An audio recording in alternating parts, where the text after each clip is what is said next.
Ladies and gentlemen, Singaporeans should be careful right now because the Chinese kidnappers and syndicate are targeting you right now. And I think it's very important, a warning that every one of us should get to know. So to start the news, I just want to warn everybody that the Chinese scammer syndicates have moved into Malaysia targeting Singaporeans.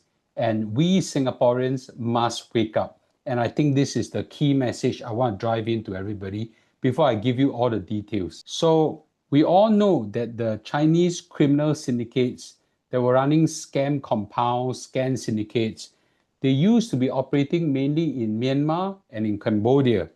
And right now, they have now moved into Malaysia and they are targeting Singaporeans right now. And so this is no longer someone else's problem because they used to target only the Chinese. But now they are targeting us. So the news just broke that a Singaporean, 72 years old, flew to Penang. He was lured by a fake consultancy job and he was abducted. Upon arrival, he was chained, blindfolded, and tortured. So it used to happen only to Chinese and it's someone else's problem. Right now, it's happening to Singaporeans. So in this case, the scammer asked for $1 million ransom. So this is not something that is too far away in Cambodia or in Myanmar. This is right at our doorstep across the causeway and is now involving Singaporeans. So there was another victim being rescued as well. It's a 33-year-old Chinese woman, and she was lured through WeChat, promised a meeting. Instead, she was being kidnapped and she was threatened to be sold into a Myanmar scam compound. So it's very important to note that all these are happening in Malaysia. So Malaysia now is a center of all this crime. Now, this is how they will trap you. So this syndicate, they don't just organize themselves randomly and just hit anybody. They actually recruit. And how do they recruit? They use online tools. They use dating apps. They use messaging apps.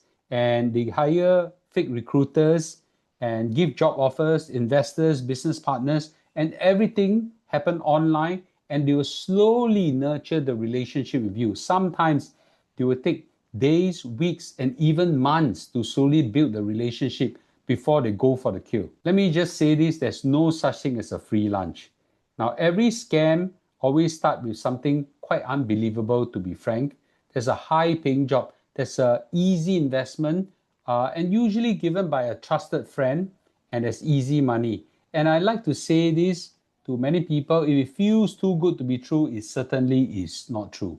So now, no matter how we tell everybody this, someone will still fall for a scam.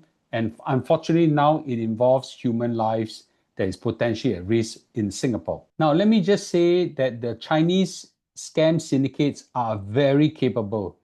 They will hire former victims, meaning that they actually kidnap someone and get this someone who is now a victim and force the victim to look for his friend or her friend to or relatives to con them. And so they will use victims, coerce them, electrocute them, beat them, and threaten them to take out their kidneys, their body, kill them, whatever. And they will force them to go and scam or their close friends and relatives. So you may be approached by your friend asking for money, or approach a friend and say, hey, there is a great opportunity in Malaysia. You should come over and see me. And so this time around, so they'll potentially use people that you actually trust. And that's the most dangerous thing. So never lower your guard simply because that opportunity or the referral come from someone you know and someone you trust. And once they capture you, they don't just demand for ransom. They take everything from you. They take a phone, they clear your money from your bank and all your passwords, your crypto wallet, your identity, everything will be taken from you.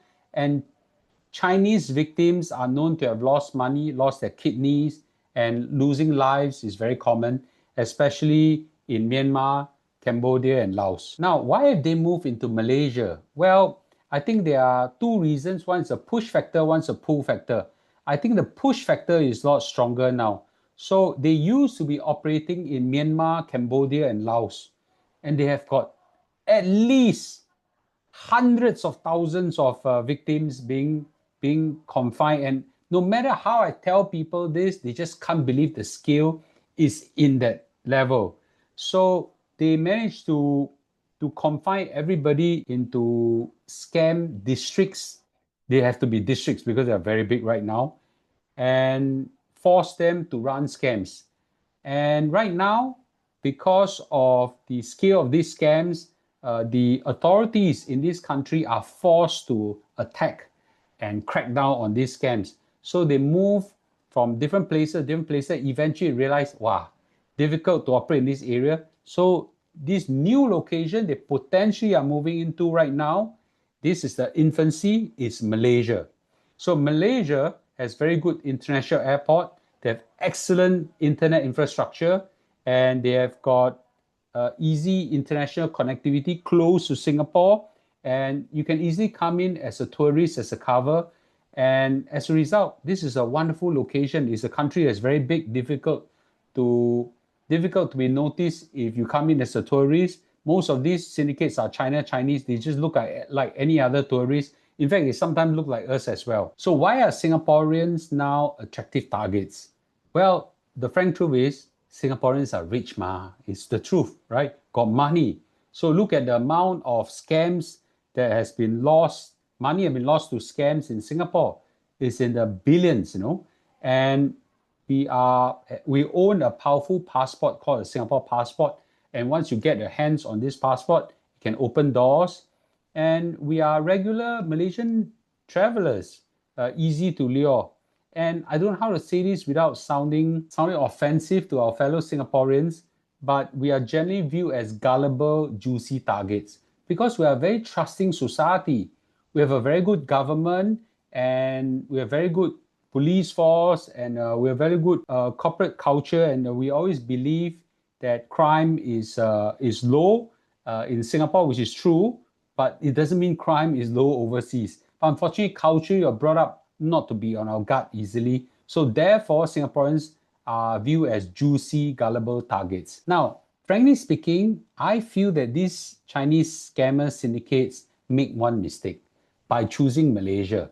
Now, this is what I know of Malaysia. I've stayed there for quite a long time already. I think they underestimate the Royal Malaysian Police. They are not the same as any other police. So the Malaysian police, I don't know how to say this in a crude language, don't F around with them. They are very good in getting things done, especially with serious crime like this. And in this operation, they went and for the arrest, and immediately they met people with firearms who shoot at them. Of course, they fire back. Two kidnappers were killed. I think they're all Chinese, and the victims were all rescued, and the suspects were all neutralized.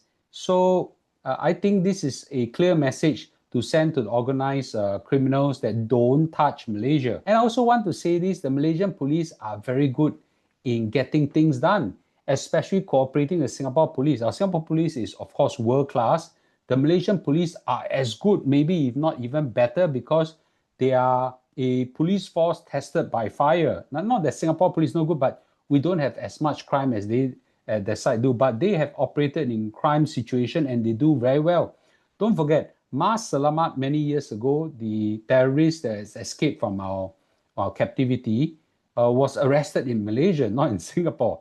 And Lim Tian, the lawyer who escaped to I think it's Johor, Malaysia, was also arrested in Malaysia. When they want to get their act done, wow, there is no escape. Okay, so I actually think that this Chinese syndicate have picked the wrong country, thinking that the Malaysian police are like the Cambodian or the Myanmar police force. This is not the same environment. However, that said, I think there are lessons to be learned, especially by Singaporeans. This message also goes out for the Malaysians, but in particular Singaporeans, because we live in a more trusting society. Number one is please reject the unbelievable. Okay, there is no such thing as a deal that is so good they hand over to you.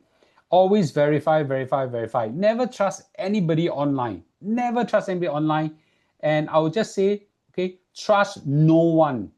Right? Trust no one, verify everything. Your safety is paramount. There's no such thing as such a good deal that come to you. Now, I would just say never travel for a stranger or someone you met online. But I would like to extend that to say that don't even travel for a friend who tell you there's a good deal, right?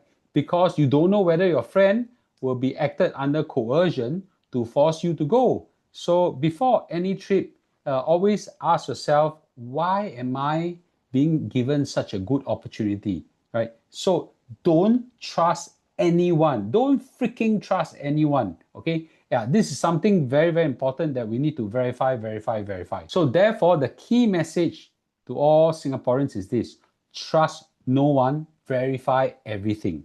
Your safety is worth more than missing out any opportunity. And many of us are not ruggedized by environment like China, where or even Malaysia, Cambodia, Myanmar. So we are living in a la la land, well protected by the Singapore police, which is excellent. But now there are cross-border syndicates going after us. Be very careful. Really be very skeptical about good deals. They don't fall from heaven. There is no such thing as this. So they're all potentially scam. So please protect yourself, protect your children, protect your family. Okay? So pass this message down. Do not let your guard down in any way, because now they are coming after Singaporeans. So we better raise our alert up. So let me hear your comments, and I'll see you tonight in a live stream.